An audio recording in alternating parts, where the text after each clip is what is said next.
All right, so yeah, she pretty much summed it up, except for the fact that I've been doing it for 13 years and I don't have any social life. Gained 50 pounds recently trying to do a thing that we'll get to later. But yeah, this is what I do all day long. This is kind of what I devoted my life to, using music to improve the mind, or just help people relax, help people sleep. And so first off though, so I'm on Tinder right now, and one of them found my picture and gave this to me, and thought I was a celebrity on our date. She asked for my autograph, like I'm not even, so that was a great experience. Yeah, so I'd like to thank you for that, though it didn't go anywhere. I'll just blame myself for that one.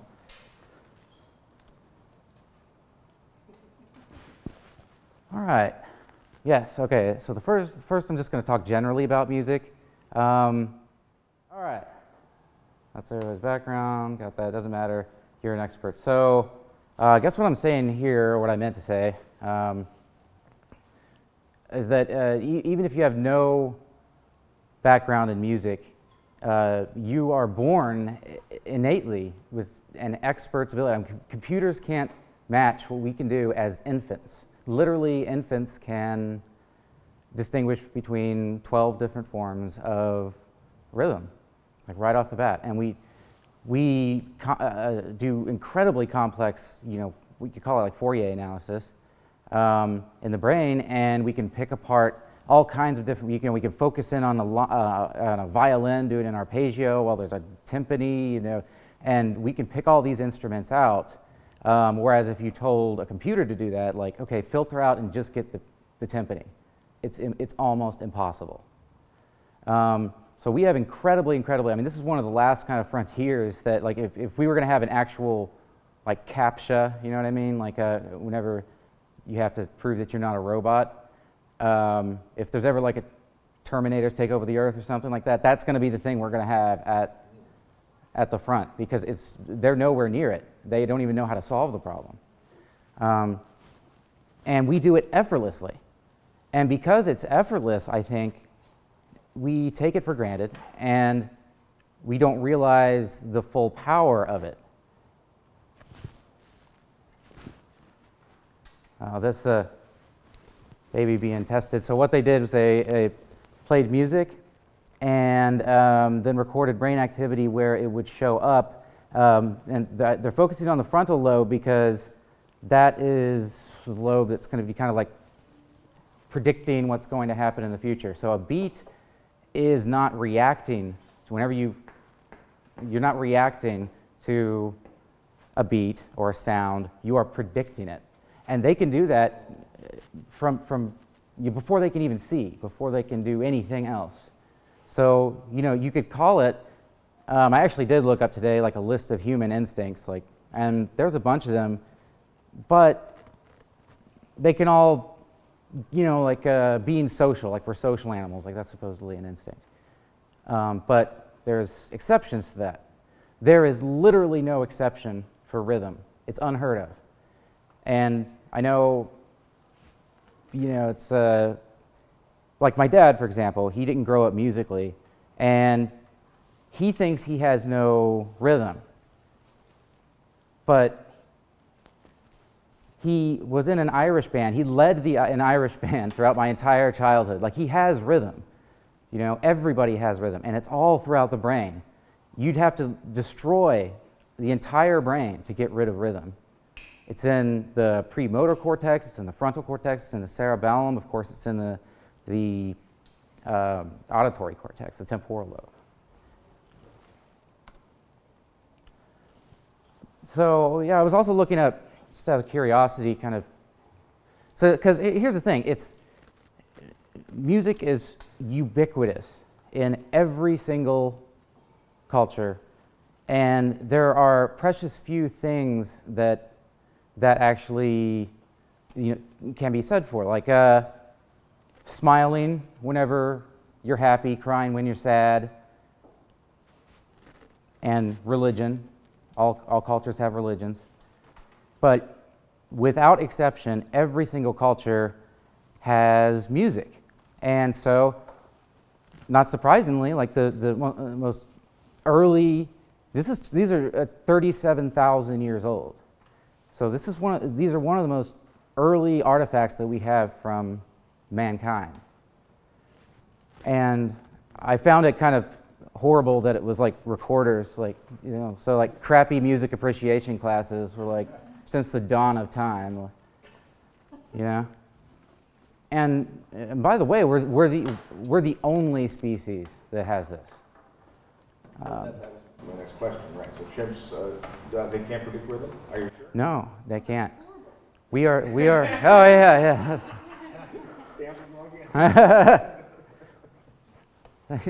It kind of be a disadvantage for them. Like, you know, whenever we hear music, we automatically walk in time. Like if you ever walk, like Staying Alive plays at the mall, you look at everybody. Just stop. Look at everybody. They're like, dun dun dun dun, Staying Alive. You know, and my dad does it too, and he thinks he has no rhythm. But we are the only species that has both the ability to recognize tone intervals and rhythm. No other species has this. And it's a really interesting question. And okay, so has everybody seen like Awakenings? Oliver Sacks? Yeah. So you might have remembered the part that stuck with me about this entire movie. I pretty much forgot everything else about it except for the drug name for some reason. I know it's L-Dopa, I don't know why. But so you might remember that there were two things that would kind of wake up a patient with this Parkinson's variant that put people in kind of a catatonic state. Like if they moved, they just stay there. There were two things, and one of them was if you throw a ball at them, right at their face, they'll catch it, you know. But then they'll stay there. They'll stay in that place. Music was fundamentally different. If you played music that was from their childhood, they would literally start doing things normally. They would start eating cereal, walking around, even at one point dancing.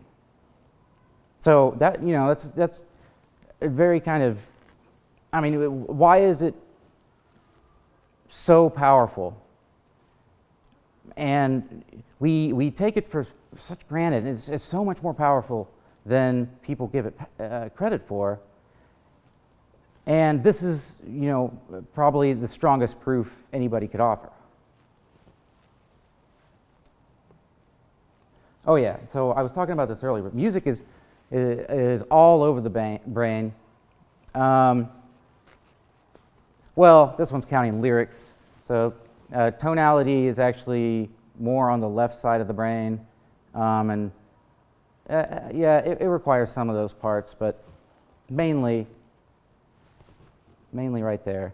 But rhythm, on the other hand, involves the cerebellum, the premotor, and the prefrontal, and it also, they forgot to include the auditory cortex.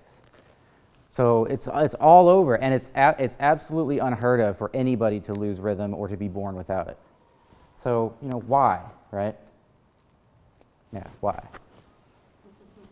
Well, there's a bunch of different theories, and I happen to like one over the other, but the first one is that we're bipedal and bipedal. Is that how you pronounce it? Bipedal? Doesn't matter. And that rhythm actually makes a big difference to us, as opposed to you know, a four-legged creature, because you know, walking in a very steady kind of pace is very, very important for us. And we have the ability to kind of walk, I guess, at a, you know, it's much easier for us to walk like that. One other thing, and that I think that holds a lot, I believe that's part of it.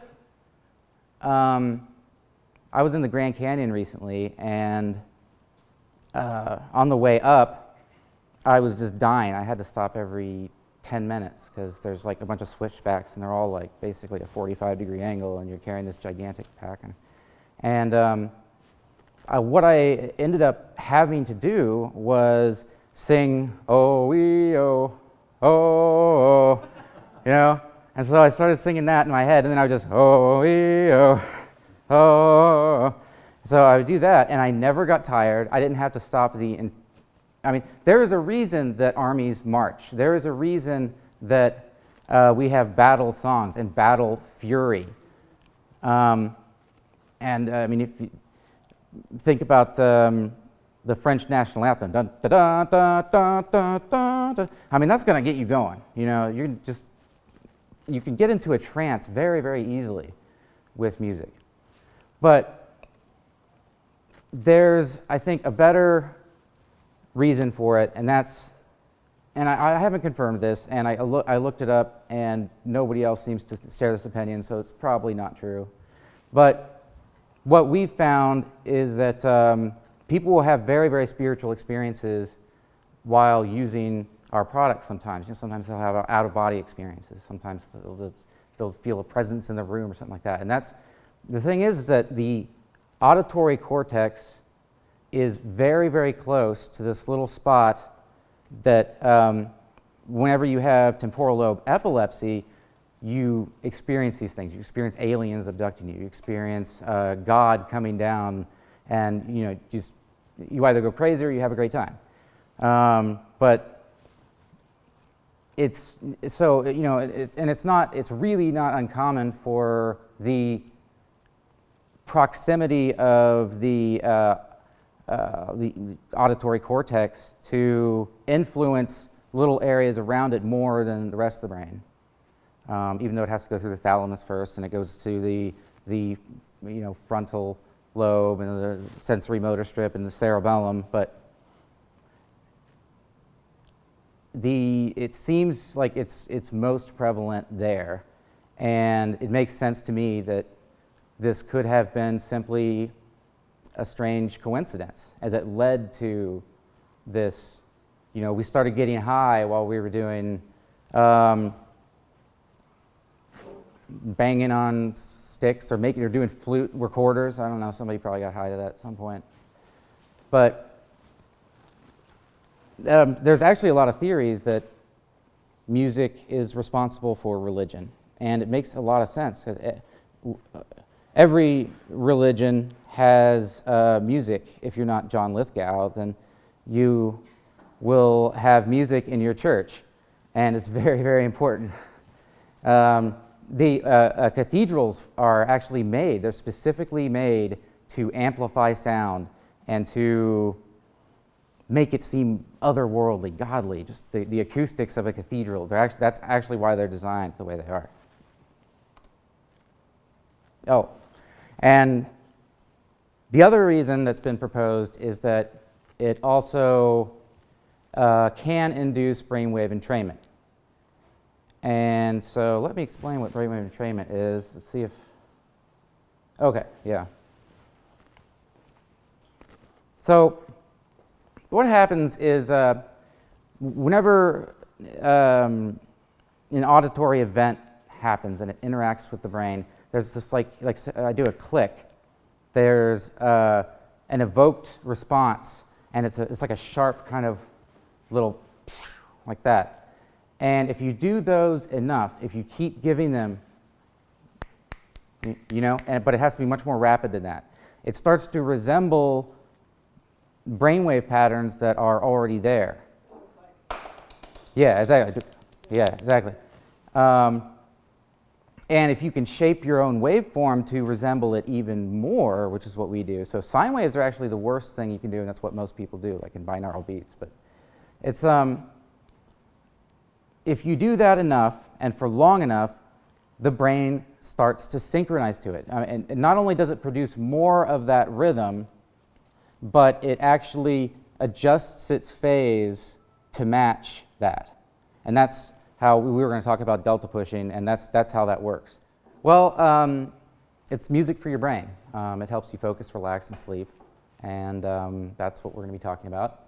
And you measure this typically with an EEG, which are electrodes placed on your head, and then you get very small electrical signals that are amplified, and they're sent to a computer that does all kinds of processing. Yeah, and I mean, you can tell a lot about somebody with their EEG. For example, as soon as you close your eyes, the moment you close your eyes, alpha, which is about 8 to 12 hertz, shoots up. And the reason is because your visual, the occipital lobe goes into kind of an idle, because it's not doing anything, so that's its idle mode. And it's very, very cool, because you can get an immediate result putting on an EEG in your head, and you can tell if it's a good EEG. If you just close your eyes and if you don't see a spike, then you know and that's honestly most of the consumer EEGs on the market. They're pretty bad. And whenever you're sleeping, completely different brainwave pattern. Focusing, learning a new task versus doing something that you already know. I mean, the list goes on and on and on. So you just, yeah. So you need to explain the phase, because you made that comment. Phase. So you could kind of think of phase as the starting point. So let's call this, positive and negative. And, if you just create like a sine wave like this, then its phase is at 0 because it's starting right there. We'll just call that 0. And if you had something else that maybe started, say, at the top, the crest, you see how that's out of phase? Well, I kind of fucked that up. That's just me. It's not phase's fault. I'm hard against it. And then you could have, an opposite, like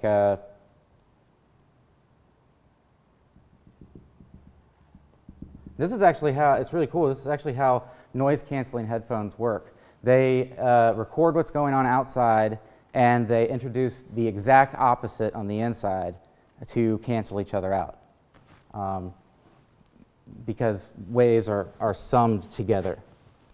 So that's what I mean by phase, is that, okay, so, this might be your brain wave right now, and if we start introducing, clicks, let's say, right before there, and then there, and then there, and then there, then eventually what will happen is it will move to be like this. So it'll adjust its phase. So it used to be in this phase, now it's slightly shifted, so, right? It's like it's going to go find the beats. Yeah. And it can be measured on an EEG. Not only can the phase be measured, but whenever you introduce a stimuli like this, you get an increase in amplitude or the power of these kinds of waves. So if this was like, like 4 hertz or something, and it had, 5 or, well, it would be a lot bigger than that, like, 20 millivolts, it would go up to maybe like 30 or something like that. But not only can you do that, Giovanni, who she knows, is working on a really cool new technique where you can determine if the shifts in brain activity are coming from an external source or an internal source. The interesting part to this is that it's actually very controversial how this works. We're not quite sure, and I suspect that it works differently depending on what frequency you have, because some frequencies are harder to entrain to and others. The entrainment is actually a physics word, where it's a conservation of energy. And if you want to see that in action, it's actually really cool. Go to YouTube. Actually, I'll play it to you later, but go to YouTube and look up metronomes synchronizing. Mm-hmm. And they'll put a bunch of metronomes completely out of sync on a board, and within seconds, they're all synchronized because, as one moves over, it steals a bit of energy from that, right? So it's going this way, but this one's going that way, and they steal energy because the board moves as well. So that's kind of what entrainment is, and I think that actually has a lot to do with it in a lot of cases. But there are some frequencies that are so low that the energy just simply doesn't really transfer over. And there's a bunch of other theories, but they're way too complex. I like the simplicity of what we were talking about, but it doesn't apply in some cases, and we still don't know why it works and stuff. But there's, that's how a lot of even many of drugs or types of therapies are. Like, we don't know the mechanism of action, I think, of Tylenol even. Aspirin, Aspirin either? Yeah. as well. Wait, what about? Not knowing the I don't even know if I should go into this because I was doing this just for you because you wanted to know about this, like delta pushing to, yeah, we'll talk about it later. Maybe you should say How do what we it know? is. They might be interested. So tell them briefly, would you be interested, and then we'll figure it out there. All right, who's interested? Yes, sure. All righty. We'll jump off that cliff. All right. So, a bit more exhibition of my wonderful drawing talents.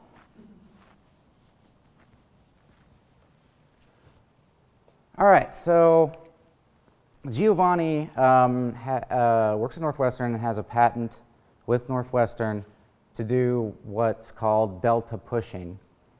And what happens is delta waves are very large, and he wants to make this go up because he's proven in his analysis that making these go up actually increases a whole bunch of things. And we're going to get into that later, and it's really, really amazing what can happen with this. But how he does it is he will play, say, a note or just like a little sound file right before the crest of the wave. So then by the time it reaches the brain and all that kind of latency is taken care of, it's actually hitting right there. And so that pushes it up, in a sense. It's like if you had someone on a swing and you gave them a little push just before the peak, it would make them go higher. Yeah, yeah. Can you back up 1 second? Sure. So you have delta waves, and then you have all these other kinds of waves? Well, this is like a sound wave. This is sound, okay. and yeah. So this would be just like a little noise sound file or whatever. I just think he actually does use like little bursts of pink noise. Oh, so you call it a delta wave? No, this is a delta wave, but this is, did I call it? The delta wave is the brainwave, right? Yeah. So there are other kinds of brainwaves? Oh, yeah, yeah. Yeah. So quick. Like, how do you measure the difference between an alpha, beta, or whatever there? I'll start at the top. All right. Gamma, and the definitions vary from person to person, but I'm just going to say like 30 plus. Hertz, yeah, so you tell it. Oh, 30 plus hertz, yeah. Yeah, okay. Then there's beta, which is 13 to, like 29.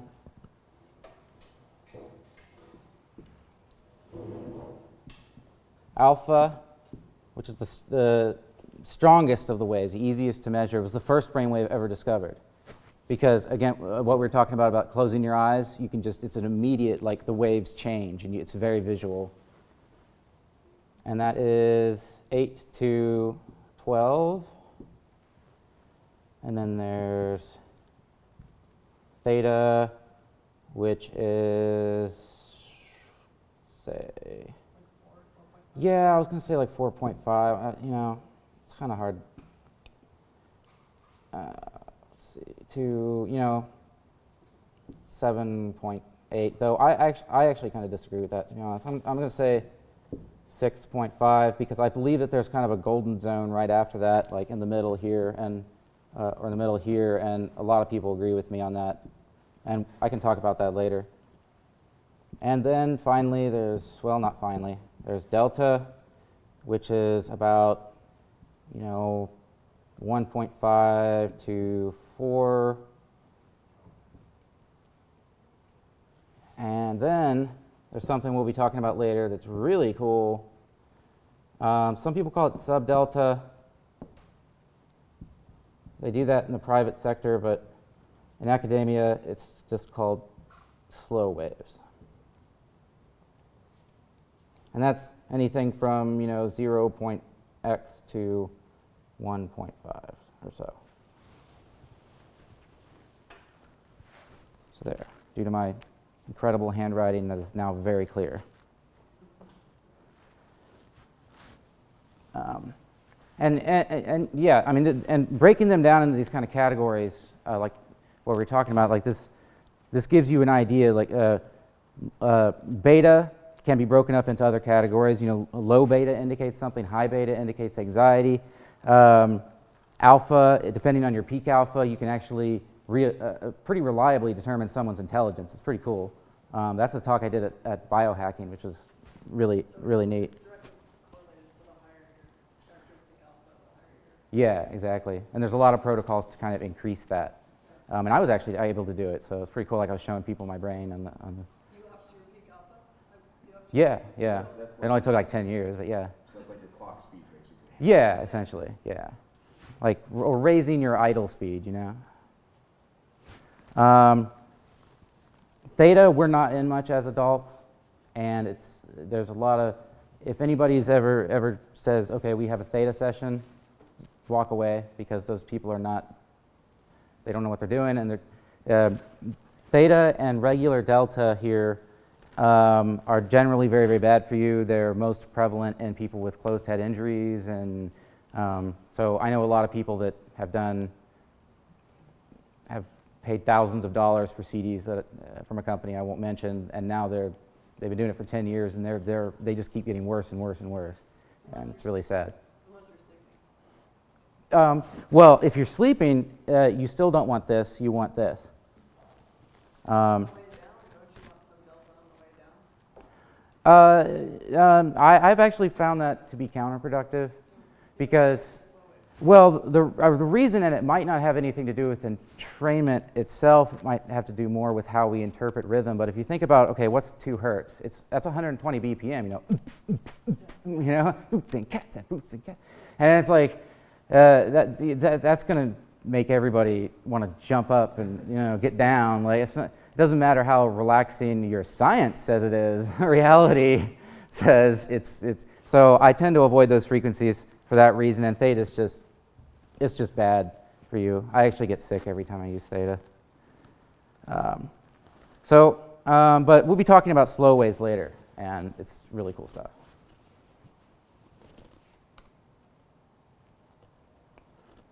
Okay. Sorry, you call it delta pushing, but the delta wave is bad, right? So He should call it slow wave, but I actually only heard delta pushing from you. He's never called it that, but I just assumed it was like a term. In the lab, we always call delta and slow wave the same thing. Yeah. We talked about slow waves as being separate from delta because they look so similar. So it's just Yeah. It's just a matter of how yeah. long they are.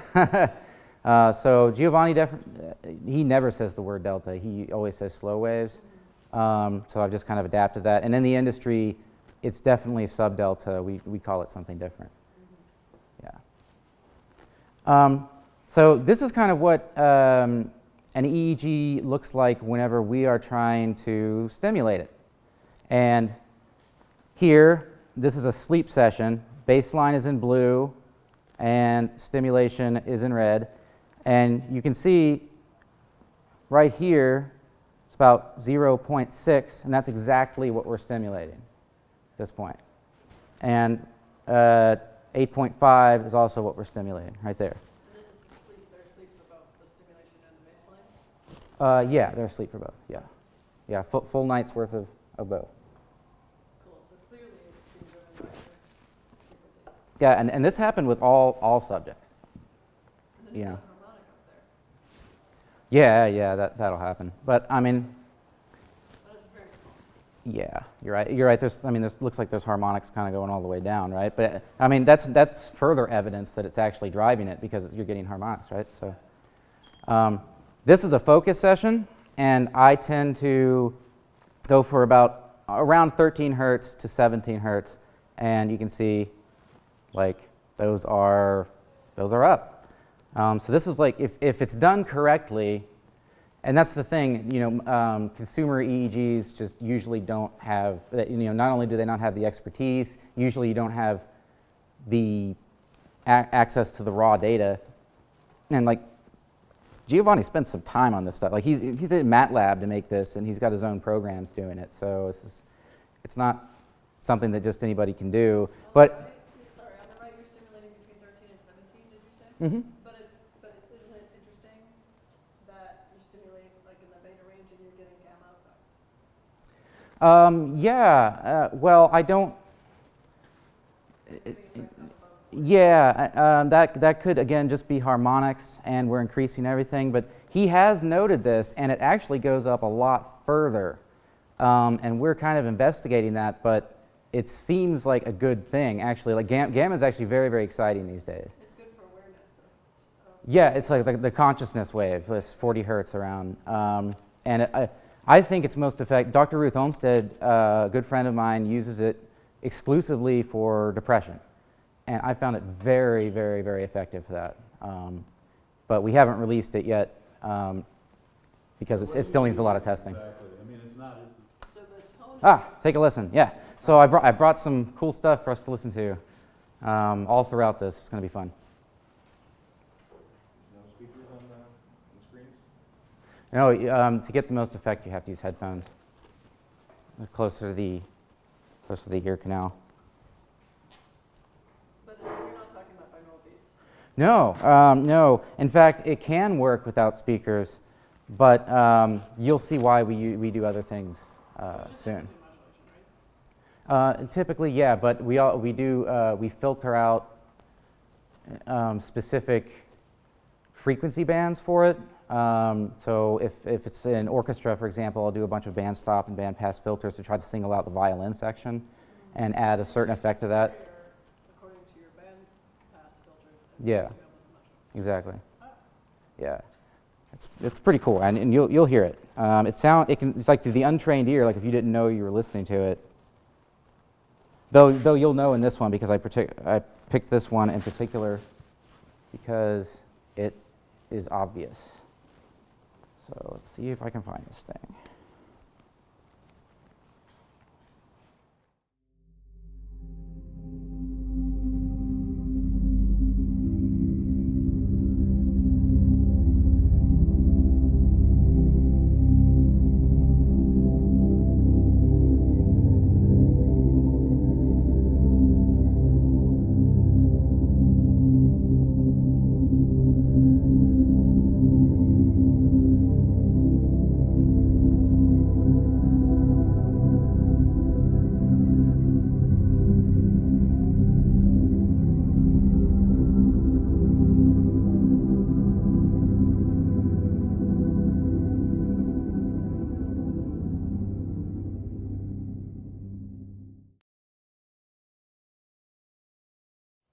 Yeah, what we do is kind of fundamentally different, where first we block phase, and then it starts naturally kind of pushing it up. It's just a matter, they tested a bunch of CDs that other people had made, and they found that they couldn't get any entrainment at all. But it's really, you got to know what you're doing to do this stuff, and you have to constantly test and constantly get better and better at it. So whenever I first approached him and he gave me, did like a little sleep study on me, he thought I'd faked it somehow. Like I don't know how I would fake an EEG recording in a sleep study, you know. Have a pair of batteries with me or something, so put those on the electric, you know. But then he did it himself. He's like, it's incredible. Yeah, I mean, we get. I mean, it sounds stupid, but we get 20 to 30% increase. In slower sleep time? And to put that in perspective, if you don't sleep tonight at all, you pull an all-nighter, the next night of sleep, you'll only get a 10% raise to compensate. And it's great for people with PTSD and stuff who have a hard time sleeping. Yeah, it does help with sleep onset, insomnia. All right, it's going to make sure he doesn't have a seizure first, and then we'll... It's subtle. I mean, it's not horrible. I know, yeah, it sounds good, right? And because we work you up to it, you don't even notice it. Yeah, it's your Yeah, so again, like, are people interested in this AI thing that I made to make music? Sure. All right. So broadly, why did I do it? It was taking me 2 weeks to a month to create just a single 1 hour session. I mean, these are long, long sessions because we have to keep people focused for long periods of time. We have to, for a sleep session, that's literally 8 hours. So it takes a long, long time to make these sessions. So it was unreasonable, it was unrealistic to think that I could do this all in like a regular digital audio workstation, like precisely placing things, which turned out to be impossible because they're just not, digital audio workstations don't care about millisecond precision. So you were creating, measuring or doing both? Or? Yeah, I was creating the music itself, or trying to. The thing we were trying to do is that, it's one thing to take a piece of music, like classical or just some, ambient sound, and then embed modulations into that. And it's fine and it works okay, but if you build it from the ground up, it's a whole different level of okay. And I'm going to be playing a rain sound for you later, and what happens is think of a rainstorm for a second, hundreds upon thousands of drops. But they're all synchronized to what we're trying to do. Every single one of them is synchronized to the phase of the brainwave we're trying to stimulate. It's in sync with the modulations that we're doing. It's in sync with the whole thing. So it becomes extremely, extremely powerful then. And if you don't, I had to make up my own software for it. And that's where the AI came in. Because I also needed, there's also creativity involved in that. Like, you have to make a decent sounding piece of music, right? But it's at the same time, it has to be synchronized, so it has to follow certain rules and stuff, and kind of almost think for itself. So that's why I did it. It took me 5 months, gained 50 pounds, and what used to take me a week, it used to take me 1 week to make one session, and it took me half an hour or so to make 117 sessions the first time I just pressed a button. And you'll hear them.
Yeah, just on the fly. I mean, it can do almost any genre. We're going to hear techno, but it's done classical.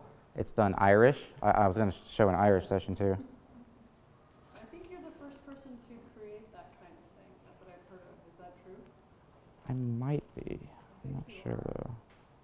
So that's actually a pretty hard task. All right, I got really bad speed, so it might break up. But this was created by a computer, not me. Though I put a piece of my soul into it, like a Horcrux or whatever.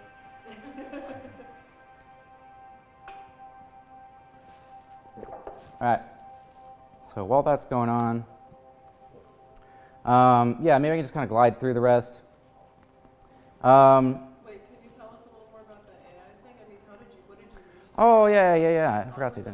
You just train it on genre pieces for what you want? I can feed it pieces, but in the end, it's what's called, I think it would classify as like an emergent, what's called an emergent AI. So you have kind of, you know, for every song I create a overlord, like a song bot, right? And then for every note, every beat, everything else, those are also little tiny brains. And they all have different purposes. You know, maybe they want to align with another note that's on the scale. Maybe if a drum beats always want to be, you know, on a beat, you know, first part of the measure or in the middle or something like that. And they compete with each other. And due to the rules that I give it, the parameters, certain things have more weight than others. So they'll be able to essentially like override what's happening elsewhere. But it's kind of it's a strange community of little things that are happening, and then something emerges from that. That's called, it's called an emergent AI. So you have a bunch of time, you have a bunch of Yeah, depending on what comes before, something else might have a greater weight than, because they pass on, every little bot passes on all the information it got to all the other bots. It's like kind of their breeding in a sense. And so the next one that comes might have been fed better, fed or whatever by the other of its same scale and instrument. You know, they kind of define each other different ways.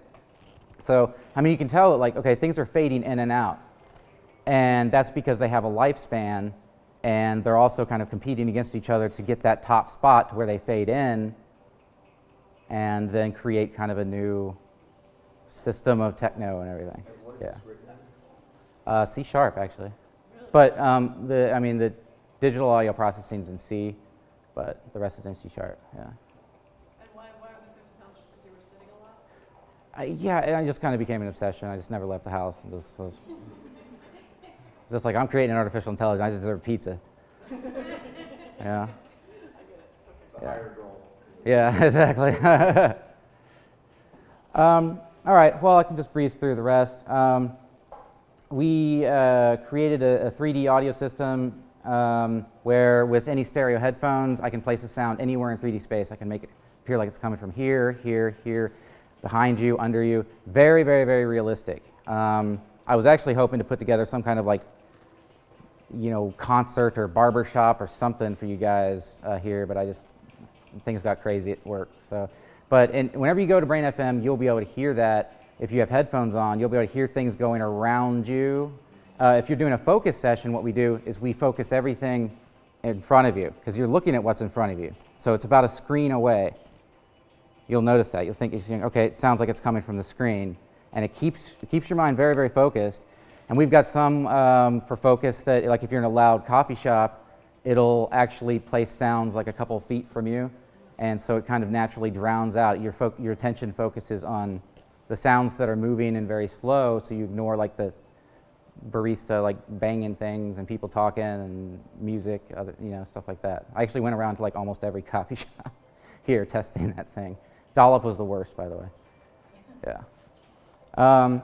And that's, so it's important, yeah, I was going to talk about that. But I was just going to tell you a little bit about how it works, but I don't think we have time. We can do it again sometime. We could also meet afterwards if no one comes at 7:30, then we could just stay here. Oh, yeah. I just don't know if any group is going to come and meet over. Yeah, I could go back to that. All right, focus session, sleep. Oh yeah, for sleep it mimics this is cool, it mimics the sound of rocking, or the feeling of rocking in a cradle or a hammock. This is actually Giovanni's explanation, one of his explanations for why it works so well, because the ears actually have a lot to do with balance. Yeah.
Oh yeah, we beat the crap out of caffeine. We are much better than them.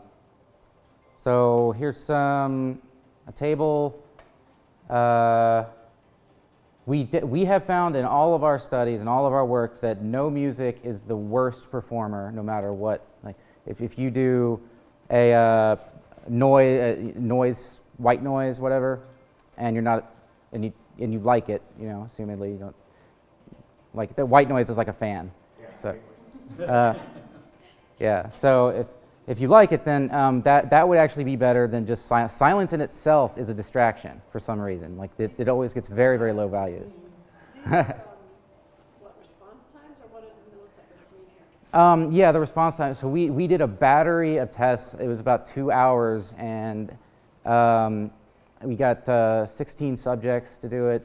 And so it's actually really good that we, like a similar study I'm going to mention with caffeine did basically the exact same thing and didn't reach statistical significance with 250 milligrams of caffeine. Like that's a boatload of caffeine. It's like 2 Vibrant pills, you know? It's a lot of caffeine. So Where did the caffeine place? it didn't reach statistical. I can go to that. Let's see. So no music again, good. The placebo music. The thing is that the placebo music was still AI generated because I needed it to be as accurate as possible, literally the exact same thing. So, you know, I'm in a unique position actually to make a sham that nobody, you know, to double blind things, right? And so I have a feeling if the placebo was, say, classical music or Spotify or something like that, it would be much lower and we'd have hit an even greater result. But as it is, we hit a great result for the number of subjects that we had. So this is the caffeine study. Yeah.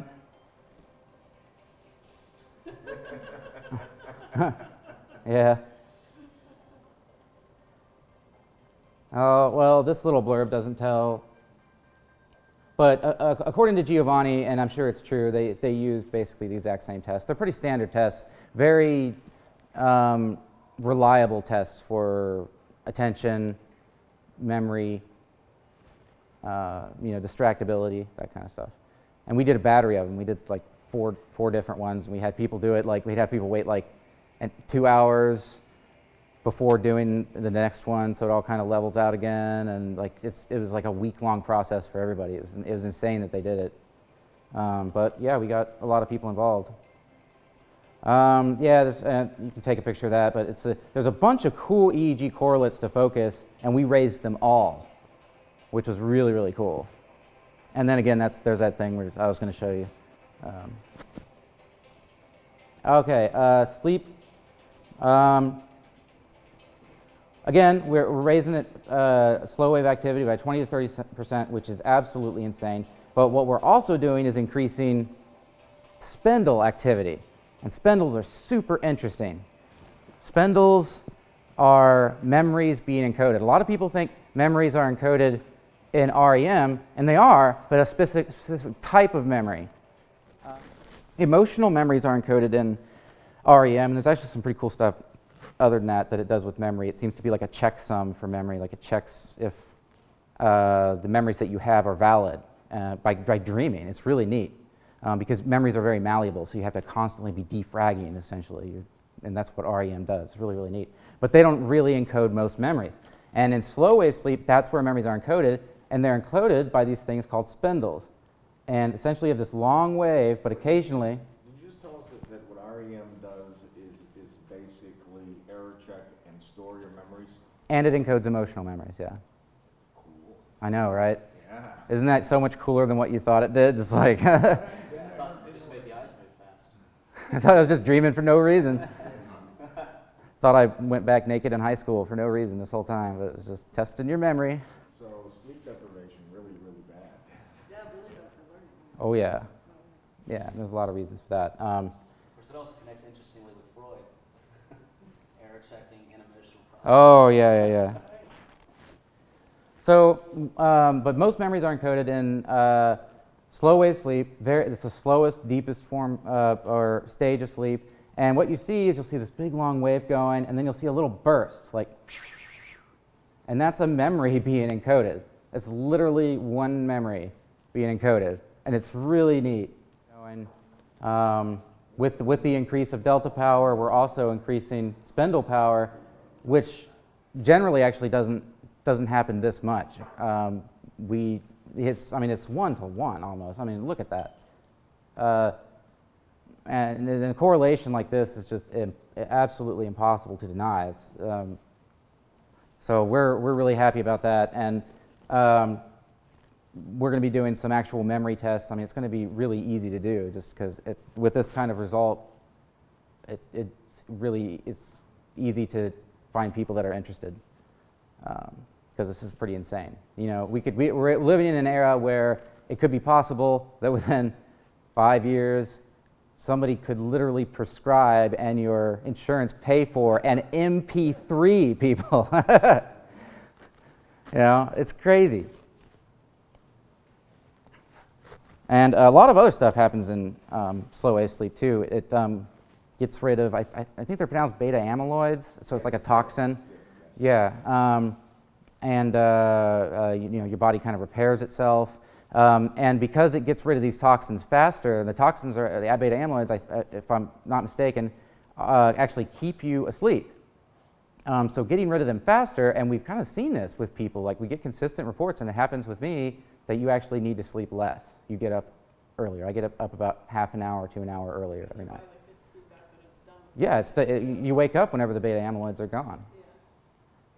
as far as I understand it. That's what Giovanni was telling me about all this, and it was great. It was just amazing. But it melds very, very well with the experience of our users and me. We had an HRV test, heart rate variability. You guys know about that? No? I might have to go into it another time, but essentially it's heart rate variability. It measures intervals between heartbeats, and you want more variability is better, and it's a high predictor of mortality. Like if you have low variability, like if you have a constant rate, I mean, if you know, the best way to demonstrate it to yourself is whenever you take your pulse and then whenever you breathe in, your pulse will quicken, and when you breathe out, it'll slow down. But if that doesn't happen, then you're in trouble. Yeah, you know. it's like if your heartbeat is beating like this always, Yeah. you're likely to die in your 40s or 50s of a heart attack. I mean, Yeah. that's how much of a signal. Exactly. And as far as I know, we are the one of a very exclusive group of therapies that does this passively. To increase HRV, you usually have to do breathing techniques, more exercise, but I mean, this was actually published by a guy in Italy, and he didn't even contact us. He just used my software and then did this with it. It was really neat. So that's a really impressive result. Was the focus entrainment or the No, this is actually alpha. I'm not sure what is the chart telling us, subject what's. Oh, I didn't even put that. Oh, no. Okay, so this is just at rest, not doing anything. This is the brainwave entrainment. So that's really cool. I mean, we could potentially have stumbled upon something that could passively make people live longer. You know, just like almost like a pill, really. Only better. You know. Would you take it like at night while you're sleeping? I think in this study they did maybe 15 minutes a day. I mean, it's not bad, you know, and it's really relaxing. Like it almost feels like you're high, to be honest. Like pain reduces. It's kind of an escapism in itself. It's just a wonderful feeling. I mean, go on Brain FM and you'll see. It's either like a state of gratitude, kind of appreciation. Well, I don't know. I feel like that's what it does for me. I mean, it definitely does that for me too, but, you know, I'm probably more grateful that I was able to finish the AI you know, so, yeah, I'm sure some people have a completely different response, but yeah, generally positive feelings. People come off of it and yeah, just crazy reviews we get every day that people just like, wow, this felt incredible. And it's a feeling. That's what I should also emphasize, is that everything that we have on Brain FM, you will feel very, very quickly. This is not something that you just play and you hope that it works. You hope that it's working. It's literally, you can feel it as soon as you get into it. You know, within 30 to 40 seconds is when most people are just like, okay, this is kind of working. And with the focus sessions, it'll just get better and better up until about 10 minutes, and then you'll just be, you know, like our users are actually calling it audio Adderall, which is not far from my experience. You know, I'm ADD kid, and you feel like doing stuff that you wouldn't otherwise feel like doing. Like, I'm just gonna get this done, hammer this out. Yeah. This isn't important, but basically what we do, there's different protocols for different users, and so we take a psychological profile at the very beginning, and then we divide users up and give them specific sessions for them. People with ADD, for example, they fall asleep much easier to higher frequencies because it wears them out. They're not used to having those higher frequencies. So there's a way to, you know, that I can use that as a relaxation session for them, has the same relaxing effects, but also is helping them get past this other problem. So, and that's just one example. So we take a psych profile and then we benchmark them every 2 weeks or X many sessions, and then this was just a test account that I use, so it usually looks much different, but apparently I'm focused like a laser anyway. But I was going to get more into that, but I don't think we have time. But basically, this is one of the key features of the product, because everybody is literally different. If you don't take that psych profile right away, you know, or at least after the first session, then you know you're not going to get the full benefits of it. It's not going to adapt to you as you go along. And that's very important. And we also have ratings and stuff. Like, you'll give ratings after every session. Did it work? Did you like it? Blah, blah, blah. We record, like, if you click the skip button, we're like, okay, let's just decrease the weight of that session a little bit. If they skip it again, it decreases it a little bit until that genre goes off, you know? So if you don't like Irish music, you know, if you have prejudice against Irish people, you know, then it'll kick the Irish people out, kick that Irishman out. It'll be good. And that's it. That is it.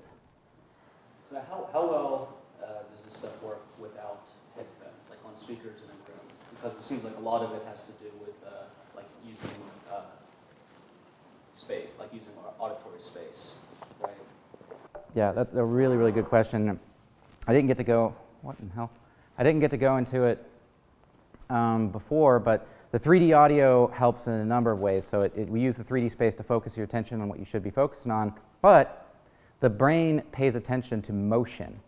And a problem that we've always faced in this industry is that whenever you zone out, and the brain is actually really good at zoning out things it doesn't want to hear. A classic example is a cocktail party effect. You're in this big cocktail party, there's hundreds of people around you. You as a human can look at somebody and hear them. Like, think about the processing power that takes, you know? It's genius, it's amazing.